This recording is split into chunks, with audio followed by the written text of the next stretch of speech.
Hello,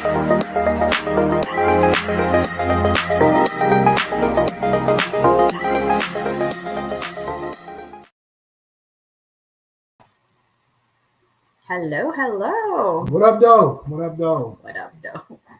What up, though? Michigan.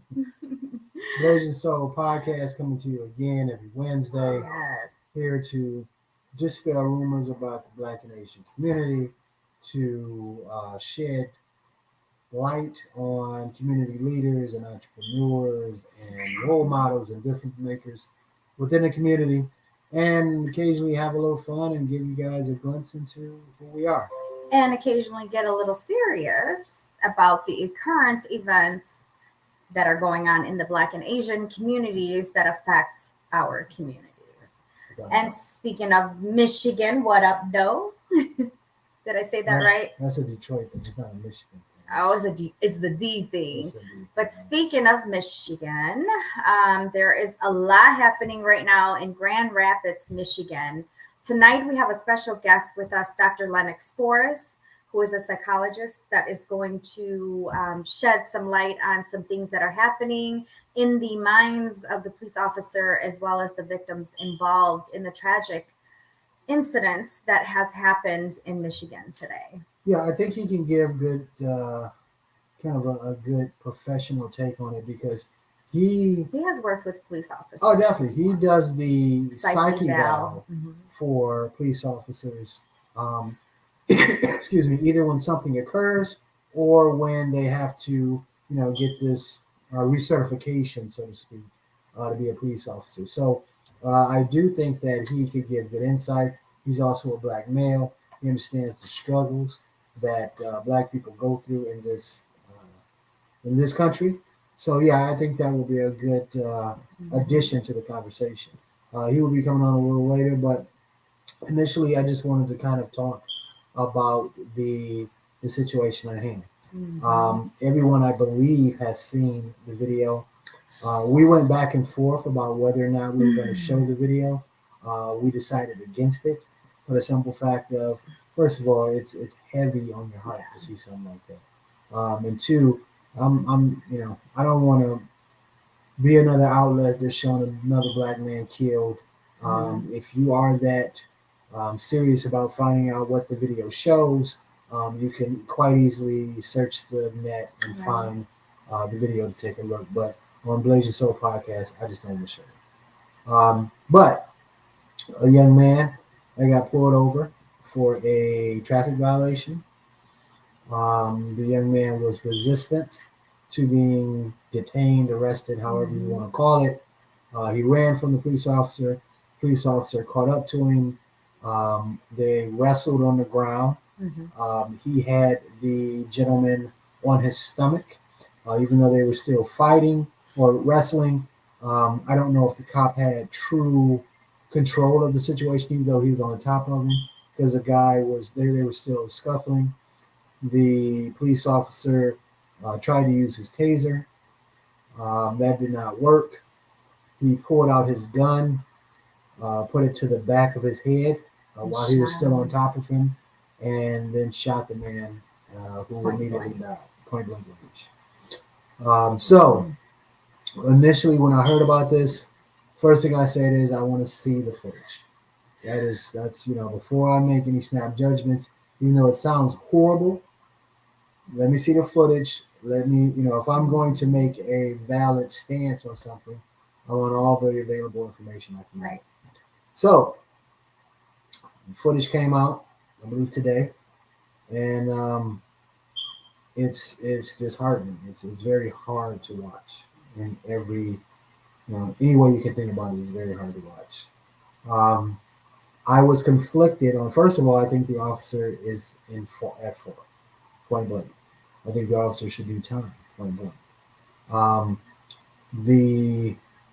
I guess the question I had was, what will be the charge? Some say that was an execution style murder.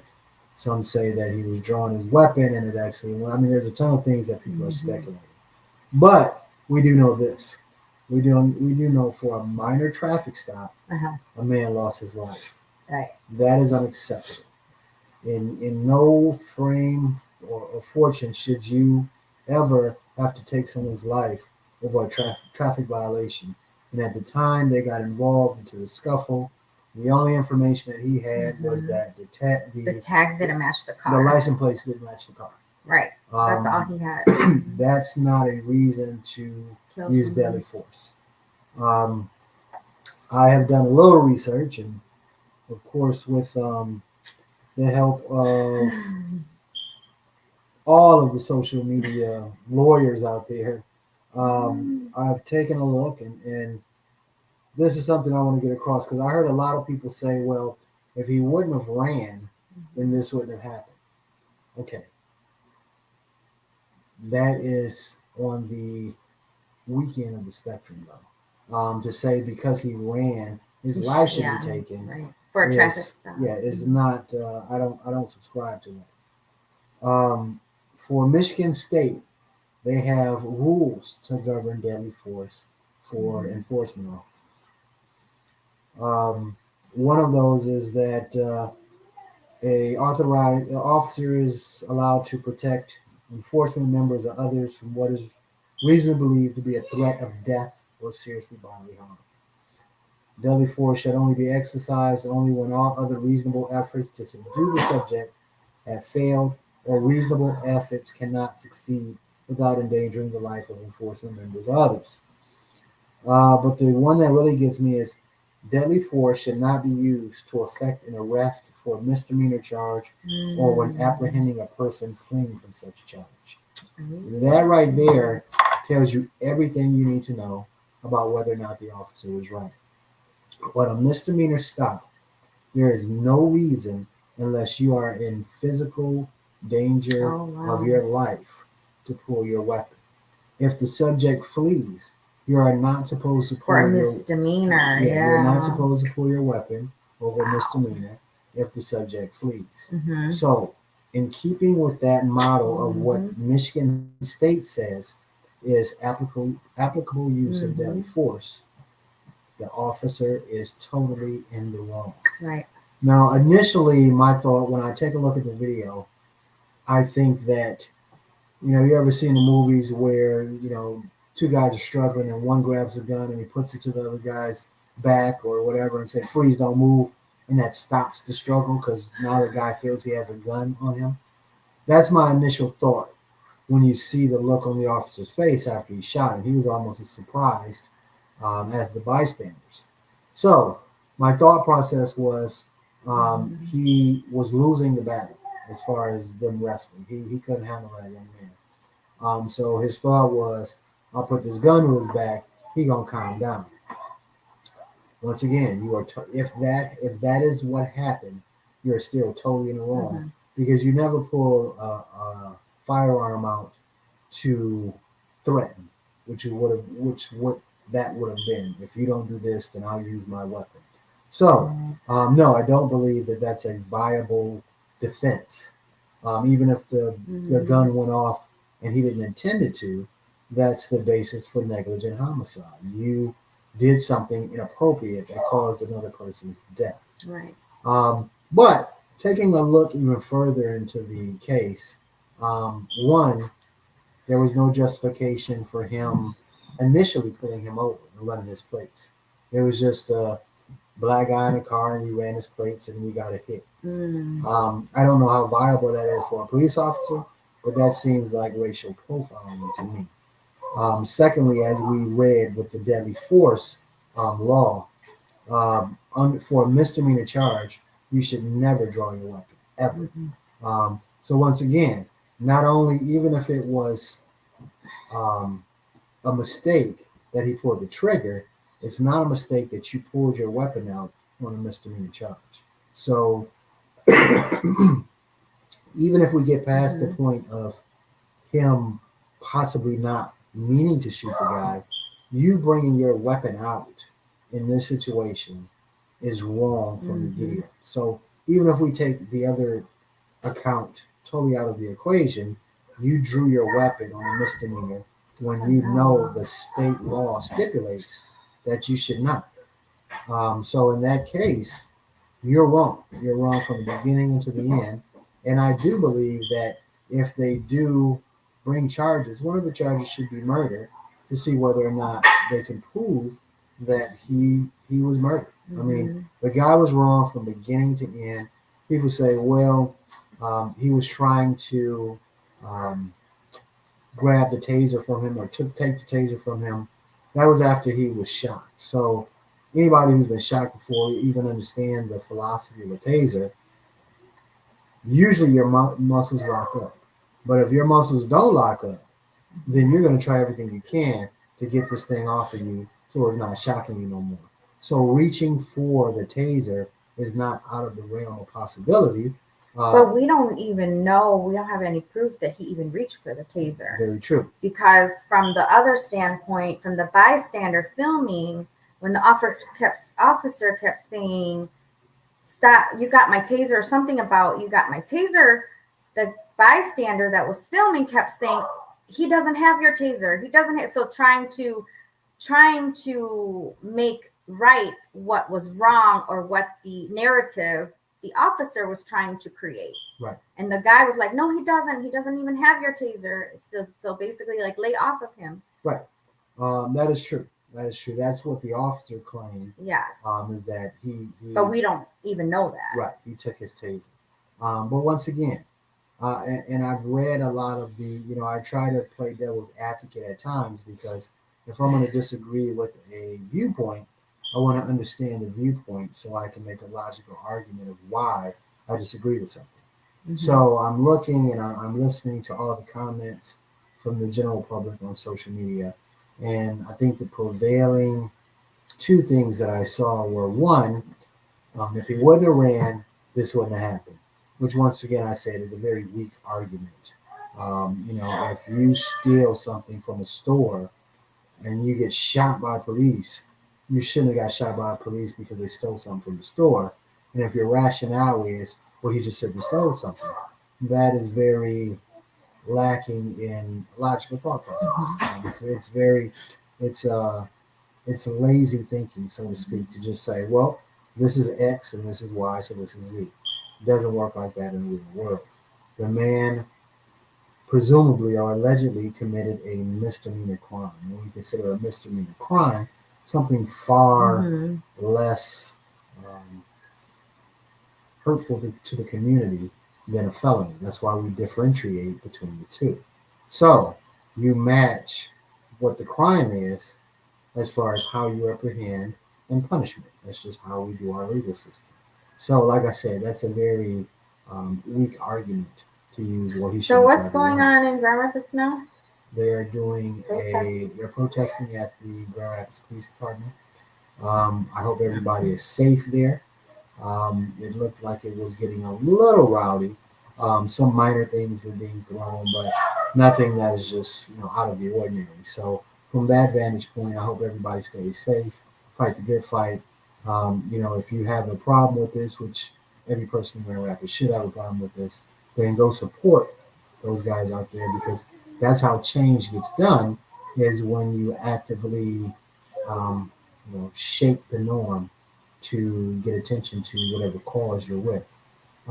Also, a lot of people are saying, well, you see officers get shot by black males every day. Oh my gosh, I heard that earlier too. Yeah, so that seems to be the norm. Yeah, so therefore they have a innate ability to protect themselves because they've been shot on so many routine stops and things of that nature. My thought process of that is being empathetic to police officers and their job, but this is your job. This is what you signed up for. You signed up for you being an authoritative officer in difficult situations.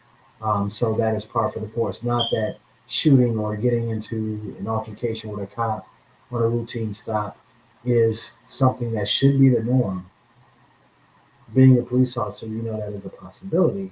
So you prepare yourself for that. What you don't do is have a preconceived notion every time you step out of your police vehicle, because as we can see, that leads to bad situations happening. Biases. Yeah. I do believe that they're going to bring charges. I'm waiting to hear a statement from the cop on how he's going to try to rationalize what happened. The taser thing is not going to work. You know, there was no imminent danger to him, so I don't see how he's going to maneuver whatever his statement will be. But we've seen far stranger things happen when it comes to black men and police officers. So we will definitely, I guess, try to figure out exactly what that is. Um, so on that note, it. I don't know. It's. I think one of the other depressing parts is that for years, black people say, "Hey, man, these things are going on in the black community with police officers," and everybody was like, "Oh, y'all just lying, y'all just making this stuff up." But now that everybody has a video camera on their phone and the ability to have a camera on their phone, now we're seeing things in real time that's happening. And number one, people still don't believe. People still, even though they see it with their own eyes, they view it in a different way and they try to. Or they rationalize their narrative on it. Yeah, and mitigate aspects of this.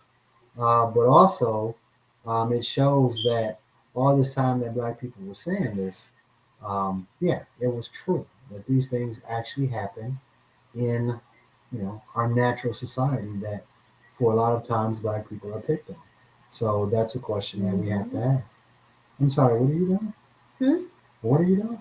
Nothing. Oh, because we're having a conversation here. And yeah, okay. So you got I'm multitasking. I'm setting up my coaching call for 8 o'clock. If you would not like to do this, please step stage left and let me handle this. You know what I'm saying? Because this is an important conversation to have. So yeah, this is I don't know. This is disheartening. It's bad to the bone, so to speak. Last week we were joking around and talking about Will Smith and Jada Pinkett. Next week we have a man dying on a lawn, and that's something that black people have to deal with that I don't think people truly understand. Now, being that you are a woman of color and you are not black, though, what are your thought process on this development? I think that the cop is in the wrong. It's a traffic stop. It should not have caused someone to lose their child, and a man to get blasted point blank, bright daylight, in the middle of a neighborhood. And it's just my opinion, but my opinion of it is based on what I saw on the video. He was on top of the guy. There's no immediate danger for his life. Right. At that whole time, he could have had backup there, called for backup, but there was no reason to pull out a gun and shoot a young black man in the middle of bright daylight, point blank in the head for a traffic stop. I just don't agree with it. And then to say that the guy had his taser, that's what I'm confused about, because there's no proof. There's no camera of the guy for all I know, the way that he was pressed down, how could he was trying to hold himself up like this. How was he holding a taser at the time the officer said it? And then hearing the other bystander that recorded the live video, that person said, "Officer, he doesn't have your taser." So that, to me, based on what I have seen, that to me was the officer trying to create a narrative, which was not true, so he can defend himself. And then somehow, maybe it was an accident or maybe it was on purpose, somehow the webcam cut off. But thankfully, if it wasn't for the other people that was recording it, we wouldn't have gotten the whole picture because the webcam conveniently turned off. I thought those things cannot or was not Body cam. except the body cam. I thought those things were not supposed to turn off or doesn't turn off. So something weird is happening there. I agree. Yeah, and that was another caveat to the situation that I did not speak on, is that the body cam mysteriously turned off Right. when all this was going on. That also leads suspicion to the whole situation. Right. But yeah, it's just something, I know this is going to get nationwide attention. But like even like his mom said, shoot him in the leg, shoot him somewhere else. If you're going to shoot him point blank in the head, you intentionally wanted to kill him. Right. Now, I will play devil's advocate on that portion and say that officers are trained. They're trained to shoot to kill. If I draw my weapon, I'm trying to hit you center mass or above. So But he should have also been trained to de-escalate things or to to do what's right at the moment and not lose another person's life. I mean, we don't know. And I guess once, the doctor comes on, he will, right now we're just speculating. We don't know the full truth. We don't know what officer was going on his mind at the moment, and so Dr. Forrest will come on, shed some light on the mental status of what the officer could have been experiencing at the moment, and that led him to doing that. In our eyes, there's no excuses. That was dead wrong. But we will hear from Dr. Forrest and maybe learn from a mental standpoint what happened that caused someone else's life. I seen another post, and this is the same topic, but just a different subject. There was a post going around that said that the police were looking for additional security. So anybody who has security experience, they had pay them $25, $30, whatever the case was, to help police. If things got out of control. Mm-hmm. Everyone was condemning anyone or any that would help. Any security guard company that would, help patrol the city and things of that nature. And they were really down on them. Now, I have a client that I don't think they're doing that, even though I don't know. They might have contracted out to do that. But they are contracted out to protect the family of the victim. Yeah, and that's the other thing. Why was the family getting... Well, that's going to happen. I mean, there's idiots.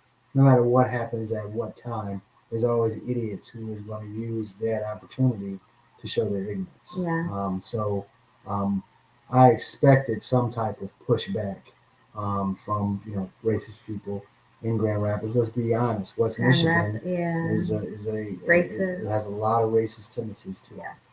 We lived there for quite a long time, so we know that there's some very evil and rigid mind thinking in some parts. Mm-hmm. But to also spit vitriol on companies, and some of these companies are black owned as far as security guard companies and things of that nature, for you to demonize them because they potentially signs up contract work to help patrol the city. For every protester, there's people who are going to want to loot. For every looter, there's people that's going to want to damage any property, whether it's someone involved in this case or whether it's your mom's house. So just because this has happened and there's a lot of built up anxiety and demands for justice, that doesn't mean that the city doesn't need to be protected. There are a lot of people who are innocent citizens. Your mom, your grandma. If somebody throws something through their window, don't you want her to feel reassured that there's somebody out there that's going to help her? So I thought that was disingenuous for you to say, oh, if you help with security, this isn't securing the police station. This is driving around neighborhoods to make sure everybody is secure. And for that, you know what I'm saying, I applaud. Like I said, one of my clients is a black-owned company that's a security guard company, and I believe they are tasked with protecting the family as well as the attorney involved. But if they were to contract out to do neighborhood drives, I wouldn't fault them for that in any form or fashion because that is helping to protect the city community. and civilians who might not have anything to do with it, but for some reason or another they're being attacked. So that's not that's not cool. If you see that out there, nip that in the bud and stop that because that's not going to help anything to demonize someone who feels they're trying to help the city as a whole. But there's a lot of voices out there. There's a lot of different viewpoints. I would have liked to see either the district attorney or the commissioner say that, we still have to do some investigation. But from what it looks like, this is a bad shooting. I want them to own that. From what we see here, just like what we see, this is a bad shooting. So from that aspect, I would be hopeful that they would make some type of statement reassuring that they see what we see and they're not happy about it. I should have turned that off. All right. So Dr. Forrest is supposed to show up around 7:30ish. So we are waiting on him to come on. But usually people do look at our podcast during the week after we've already taped. But if anybody's out there that has a comment, talk to a lot of my friends, my partners, and they have varying degrees of, ideas about the situation as well. But what I really want to hear, and I know they probably wouldn't be on here, is somebody who agrees with the shooting and can give me the reasoning behind that. Dr. Forrest just came on, so we're going to bring him aboard now. Welcome, Dr. Forrest. Hello. Welcome. Nice to see my favorite couple. Hey, nice to see you. How you doing? I'm doing very well. Thank you for asking. Yes. Good. I'm glad. You two are looking very sharp. Thank you. So are you? Thank you. So I think initially what we're going to tackle, I do want to tackle a little bit about Tiger Woods, some levity, bring some levity to an otherwise dark situation, and talk about a little sports towards the end. But I want to get your take on the police shooting, what's going on, and whether or not you've seen the video or not. Well, to be honest with you, I've been hearing so many different stories. And I'll back up to last week. I had a patient come into my office, I believe it was Tuesday afternoon, and he asked me if I heard about the shooting, and I said no. So he asked me to look it up. So I looked it up with him, but it didn't show a lot. Right. And there's many different stories that were floating around. One of the stories that I heard was that the young man jumped out of the car and started running. That was one story. Yep, that's the true. next story I heard is that the young man and the police officer got into a tussle, a little bit of a physical, and then he took off. And then the police shot him while he was running. No. Yeah. So I heard all kinds of stories. Now, today they released the video. Yes. And I saw the video. And it was just exceedingly tragic. Yes. Exceedingly tragic. Yes. And it's tragic on so many levels. Number one, my partner and I, we used to evaluate individuals who wanted to become police officers. Right. Okay. And that's a long process. We give intelligence tests to make sure that this is a person who can think, whose cognitive abilities are intact. Right. Because we know that when we give someone a gun, they make decisions. Right. And they have to make split-second decisions. but we also want to know that someone has the intellectual capacity to size up a situation and act reasonably and responsibly. So when my partner and I were doing the psychological testing for police officers, we would take the individuals who were scoring the highest intellectually because we want them to be able to make good decisions. And when you have that intellectual capacity, we're going to presume that you can make good decisions. Right. Sure. Then we look at, we called it a BQ, and it was a background questionnaire. And that was about 680 questions. Wow. Very comprehensive assessment. Okay?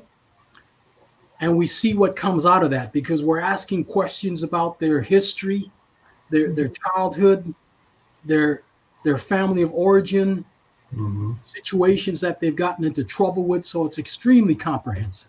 Sure. Okay, so we do a thorough assessment. The only thing in retrospect that I would say that we didn't do is we didn't spend enough time individually with the candidates to just talk to them. Our main job was to test them and see which applicants were scoring the highest. And then based on that, we would give our recommendations to the county who brought us in to do the testing. Okay. So what's really disturbing is that the young man was on the ground. Yeah. Yes. Yeah. Okay. He was on the ground. And then the other atrocity is that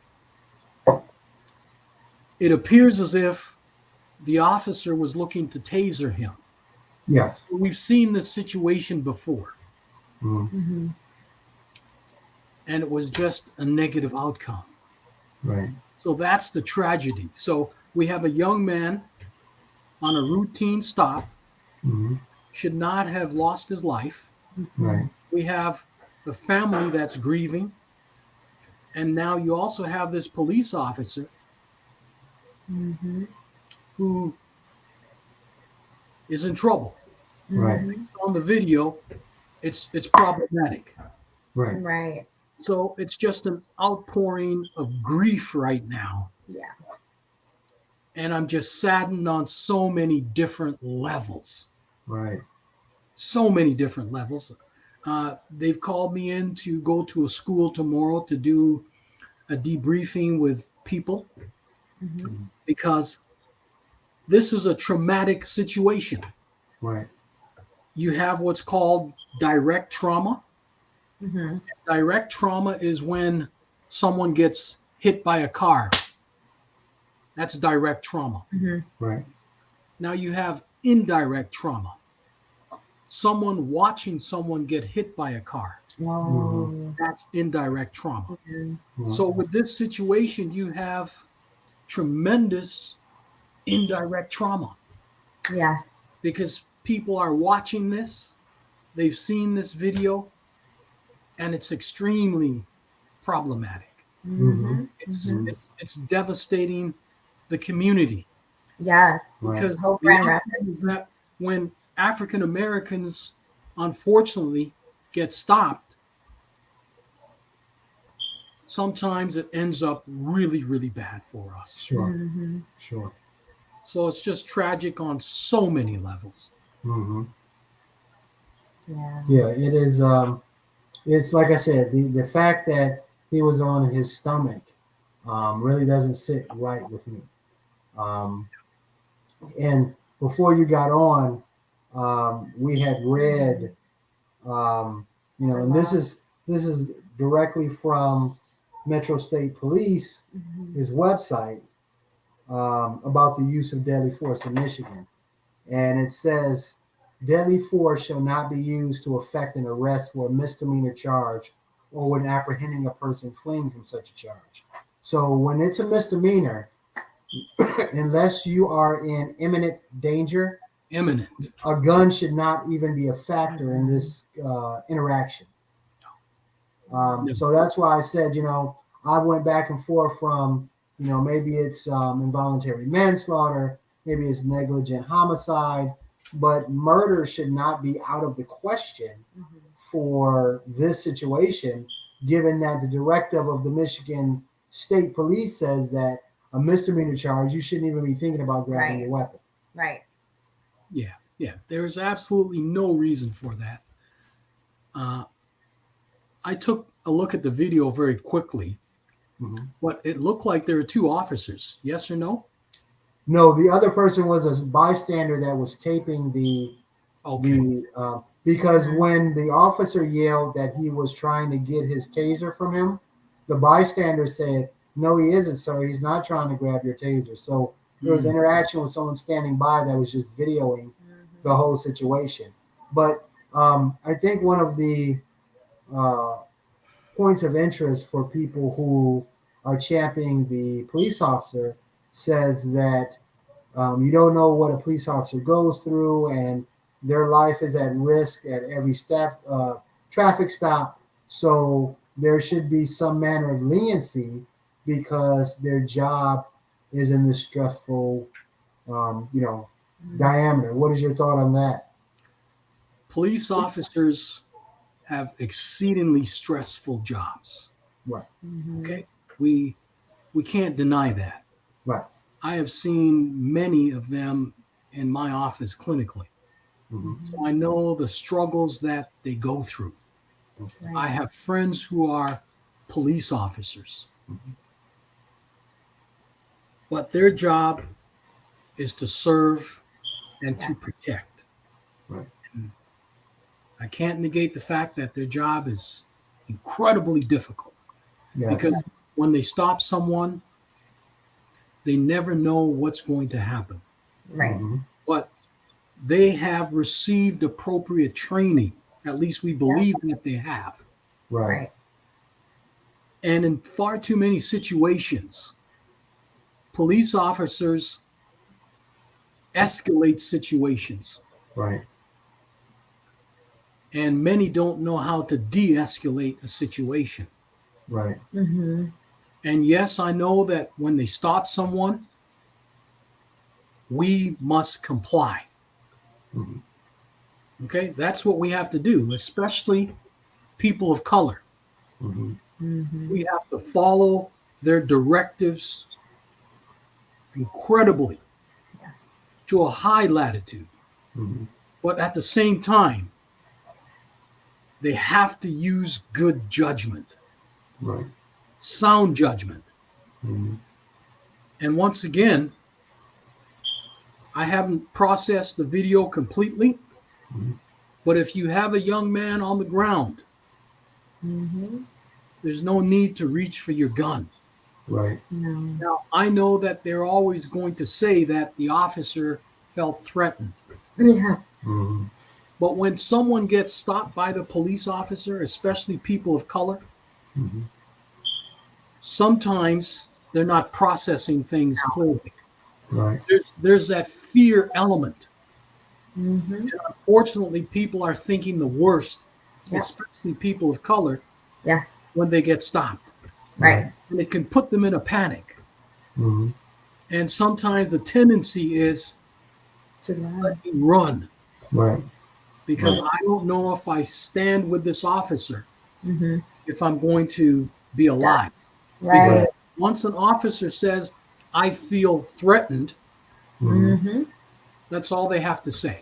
Yeah. Right. And that gives them tremendous latitude. Right. Wow. Right. Right. Yeah. That seems very broad to use deadly force with saying I feel threatened. Yes. Because to be quite frank, most Black people or people of color feel threatened whenever they get pulled over. Just from the serious situation and what we've known from the past. Yes. So how do we get past this? I mean, is it better training for police? Is it different people in police officers' position? Is it a better understanding of police officers? Is it us having a frank discussion or coming together? I mean, what steps can we take on the community's part to make sure this doesn't happen? Well, I think there's a number of things that we can do. Number one is that we need to have continuous open forums, open dialogues about these types of situations. We have to do that on a consistent basis. Mm-hmm. I always think that community policing is important, Yeah. Right. where they can get out, they can walk, they can meet people, they can get to know individuals in the community.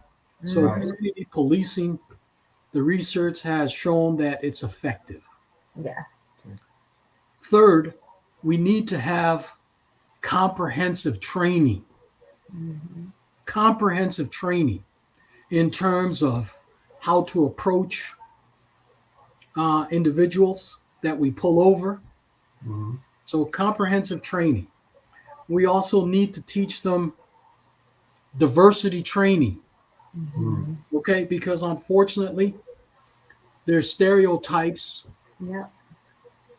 And when police officers pull over African Americans, Mm-hmm.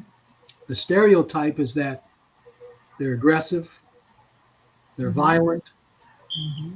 they're lazy, those types of things. When they pull over individuals who are uh, white Mm-hmm. Mhm. white individuals, the take is that they're intelligent, Right. they're sophisticated, they're non-threatening. Mhm. So those stereotypes, we have to talk about that. Right. We have to talk about racism. We have to talk about discrimination. We have to talk about social justice. Mhm. So we need to have those types of dialogues constantly. And then we Right. also have to have police officers held accountable. Mm-hmm.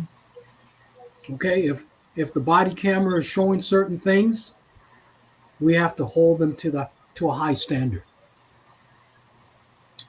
Do they get mental health training to some degree to know who has mental if they're dealing with someone with mental health issues?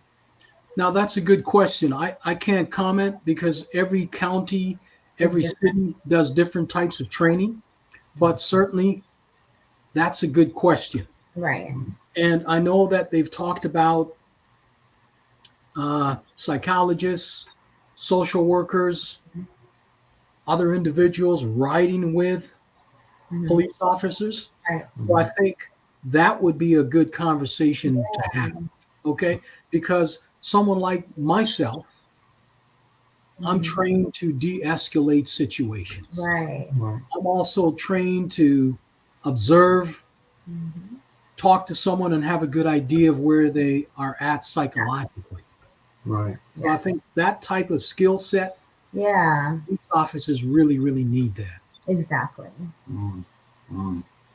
Yeah, that's Exactly. that's interesting that because we asked them to be, everything from a social worker to Mhm. a armed security officer to the like, but it would seem that you would need far more training than what they're actually given Oh, right yeah. now, um, because that we can see that that leads to deadly situations. Deadly. Now, someone has told. Well, I had a conversation with somebody that said, what people don't understand is it takes a certain type of mindset and person to be a cop because you're placing yourself in so much danger. Almost like there's a certain type of person that can be a soldier in the army Mhm. because they have that fortitude and that thought process. But then again, is that the reason why we have these problems? Because of the personality of a person that is able to take and uphold that job? There's a lot of dynamics. Mhm. People gravitate towards certain professions for various reasons. For some, Mhm. it's strictly power and control. Right. Mhm. Okay, Mm-hmm. their job is to dominate, Yes. subjugate, do whatever they can. Mhm. Mm-hmm. We also want people coming with the right attitude. Mm.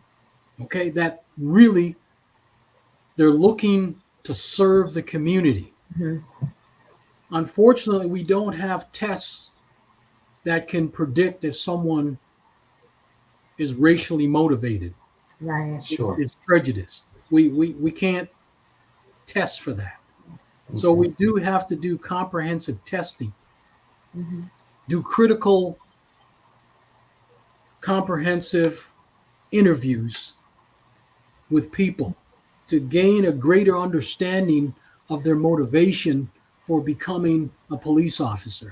Right. Sure. We know that when we tested individuals who wanted to become police officers, that once they have a gun, Mm-hmm. it changes the dynamics. Sure. Mm-hmm. Hmm. Yeah, I can see that. I mean, it's some people get drunk on power, and that's just how their makeup is. That's right. Now, for the people that are protesting now, they do have, I believe, a rally set up, I believe, tomorrow or the next day.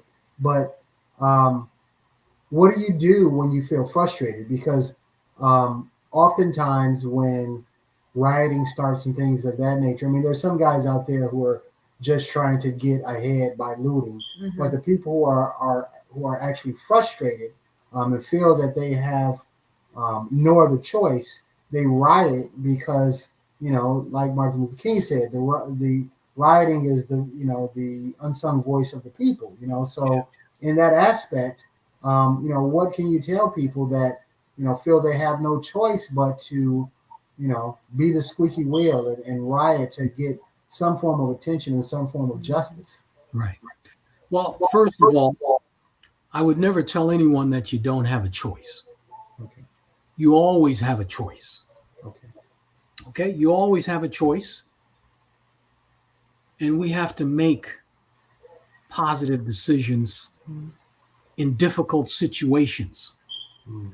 Because as someone who believes in God, I know that God honors difficult, positive decisions. So to the people who want to protest, I say feel free. I applaud that because you're doing something constructive. Right. Now, for those who are coming with a different agenda, Mm-hmm. that's going to cause the peaceful protesters negative reactions. Right. Because now you're calling attention to yourself, Mm-hmm. and the police are going to be there. Right. And once again, when people become emotional, when they're angry, we know that angry people are unpredictable. Right. We just don't know what they're capable of doing. Right. So if you're frustrated, Mm-hmm. maybe it's not a good idea to attend something like that. You Right. have to deal with your frustrations in ways that are appropriate. Okay, many ways that you can release frustration and anger in acceptable ways, but to come and express yourself in a disorderly way, it's just going to bring more problems to the situation.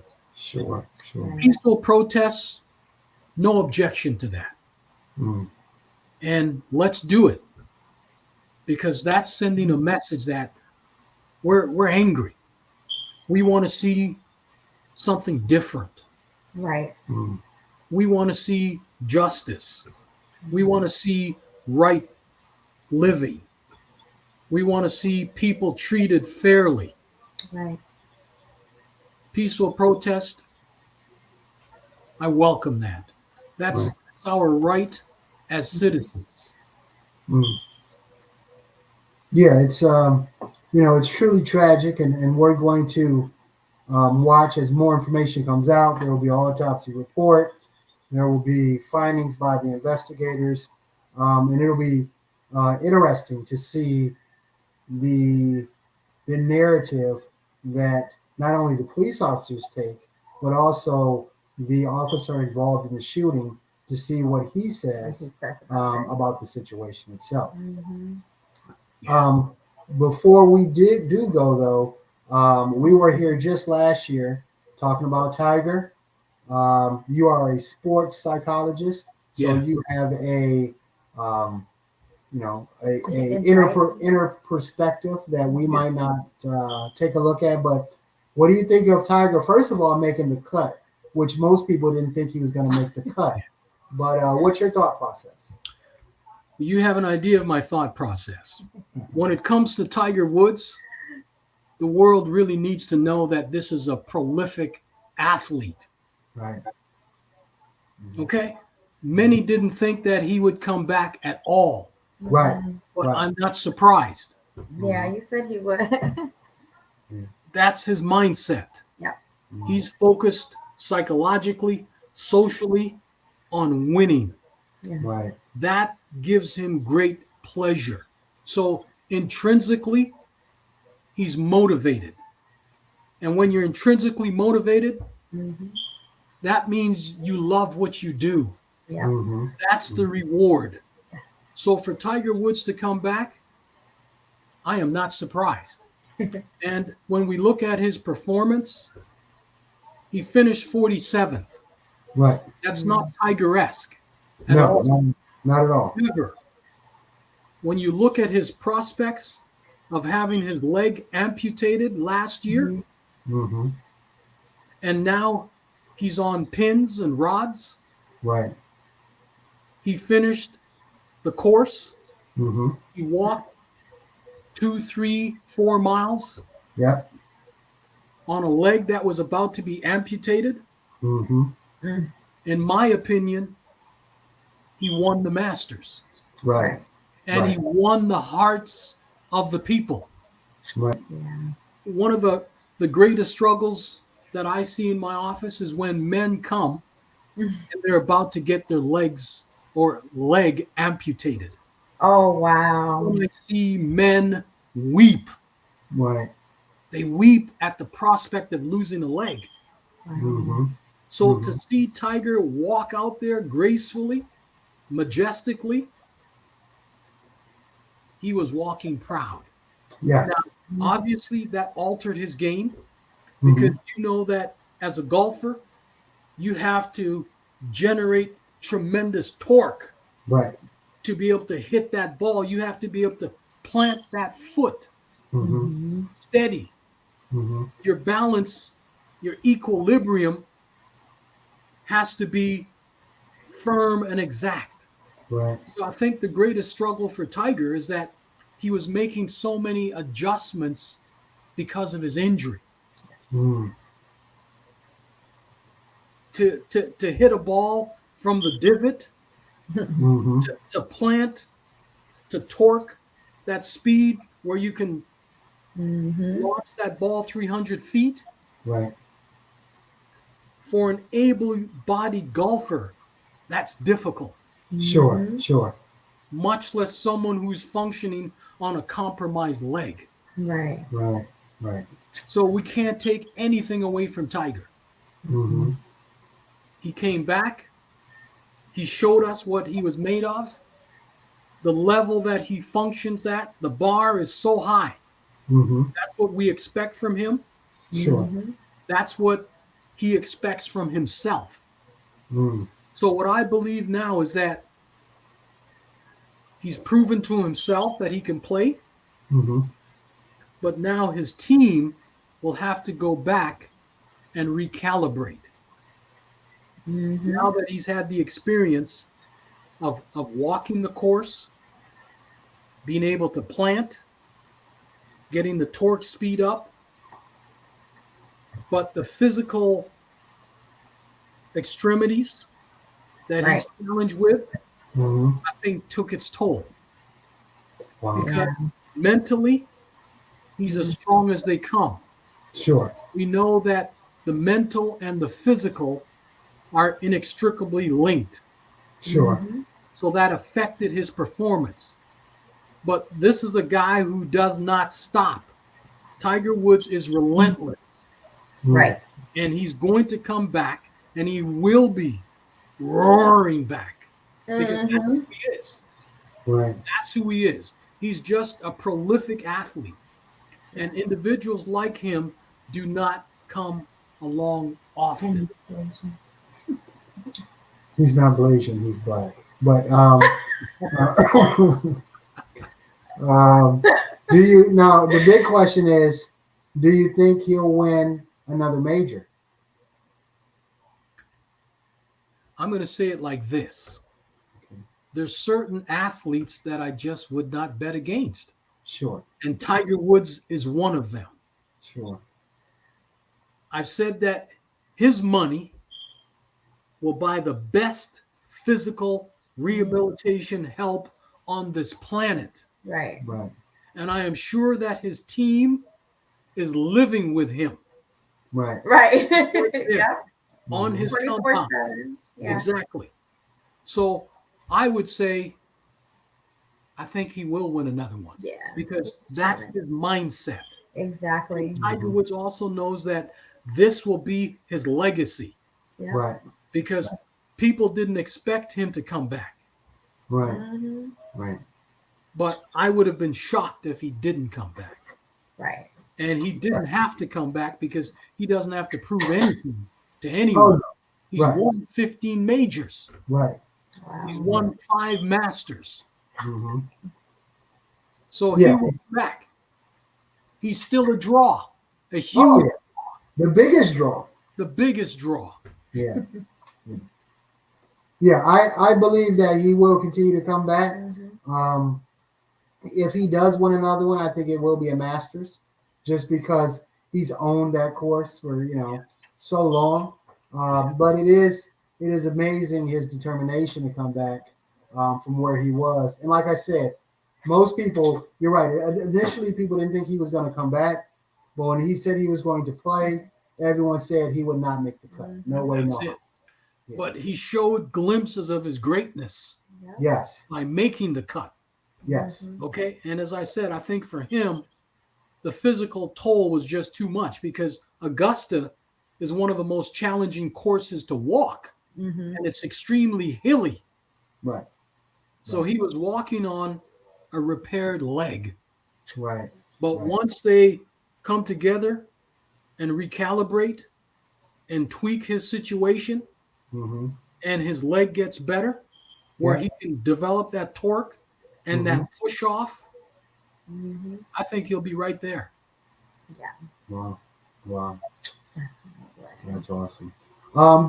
Thank you, Doctor, for once again giving us insight into your specialties. We're definitely going to keep an eye out for the situation in Grand Rapids. Please. We hope to have you back. My pleasure.